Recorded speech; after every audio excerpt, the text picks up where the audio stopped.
Bonjour tout le monde. Bonjour. Aujourd'hui, c'est Noam qui nous fait la lecture. Ah, merci Noam.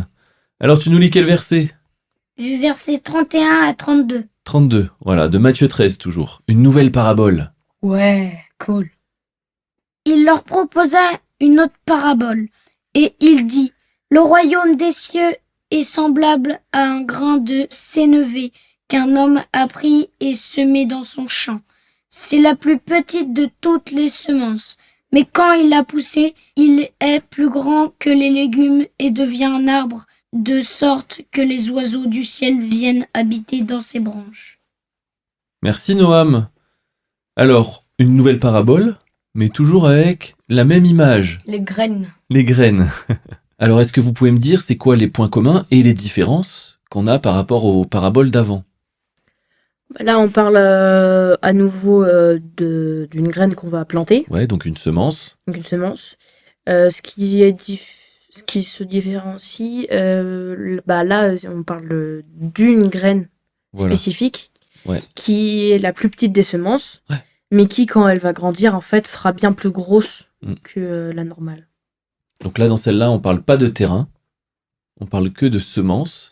On parle d'une bonne semence, comme la dernière fois, et pas d'une mauvaise semence. Là, il n'y a pas de livret. Mais là, c'est une semence en particulier. Et donc, elle a une spécificité. Et sa spécificité, tu l'as très bien dit, c'est qu'elle est toute petite. Alors déjà qu'une graine, c'est petit. Mais si c'est la plus petite, c'est que c'est vraiment très petit. Oui.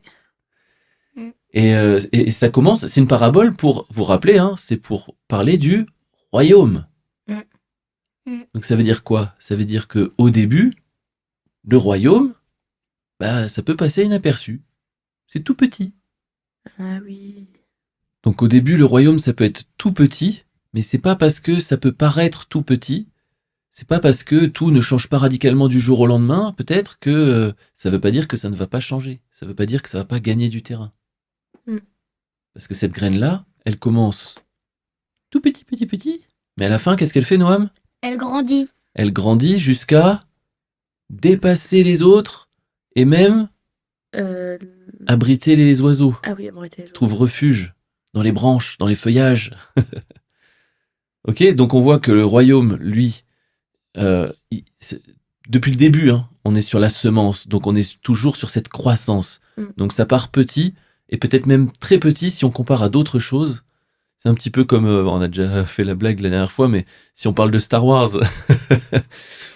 vous vous rappelez la phrase culte, c'est que le chemin vers le côté obscur, il est large et spacieux. C'est comme dans la Oui, Bible. ouais. C'est plus rapide, ça paraît plus efficace, etc. par rapport au chemin de la force dans Star Wars. Ouais. Dans la Bible, c'est pareil. Le chemin de la vie, il est étroit. La porte, elle est étroite pour le chemin qui mène à la vie. Par contre, le chemin qui mène à la perdition, il est large et le chemin, il est spacieux. La porte est large et le chemin, il est spacieux. Ouais. C'est vraiment pareil. Donc c'est pas parce que c'est petit au départ que c'est insignifiant. Au contraire, dans le royaume des cieux, c'est même tout l'inverse. Ouais. Ça commence petit, mais ça grandit. Donc on sait que le royaume de Dieu, il peut paraître petit au début, mais du coup on sait aussi qu'il deviendra grand et même très grand. Ouais. Et à la fin, il y aura plus que ça d'ailleurs. D'ailleurs, en plus, pour qu'une si petite graine devienne qu'à la fin, l'arbre devienne plus grand que tous les autres qui existent, qu'à la fin, il n'est pas seulement super grand, il est aussi très robuste. Oui, en plus, exactement. Donc, Ça veut dire quoi, robuste?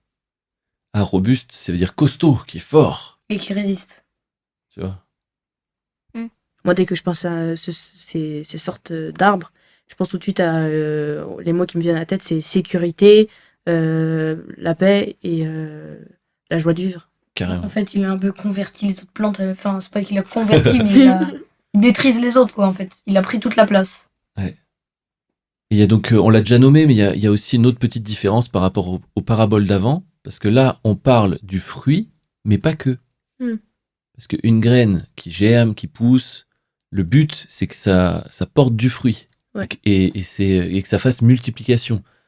Il y a un grain qui en donne 30, l'autre 60, l'autre 100. Donc il y a cette multiplication. Mais là, il n'y a pas que ça. Ça donne le fruit, mais ça donne aussi la protection. Et ça, c'est intéressant. Parce que donc, on a la multiplication du royaume, la croissance, hop, ça se répand, etc. Mais on a aussi la protection. Le royaume des cieux, c'est un endroit où on a, comme tu disais, Naïs, quand tu pensais à ce grand arbre, justement, ça fait penser à la paix, à la sécurité. Parce que il y a la protection. En fait, du coup, tu te sens invincible. T'es dans l'arbre, ou alors t'es sur l'arbre. Ou même juste rien que le toucher, tu te dis, ça y est, je suis en sécurité, je crains plus rien, quoi. Et s'il y a des ennemis encore, ils sont à 30 mètres de toi. Oui, voilà, c'est ça. Quand les oiseaux viennent se réfugier dans l'arbre, moi, ça me fait penser à que l'arbre, c'était comme la bonne nouvelle. Et que la bonne nouvelle, ça attire les gens. Bah ouais, carrément. Carrément. Donc voilà, c'était une petite parabole, mais bien sympathique aussi. Très Oui. sympathique. Alors du coup, ça nous fait un podcast un peu court aujourd'hui, mais ça, c'est pas bien grave. Et puis la semaine prochaine, on découvrira une autre parabole. Et Oh ouais. ce coup-ci, ce sera pas des semences. Ah, miracle. On va changer un petit peu. Voilà, on verra ça la semaine prochaine. À la semaine prochaine.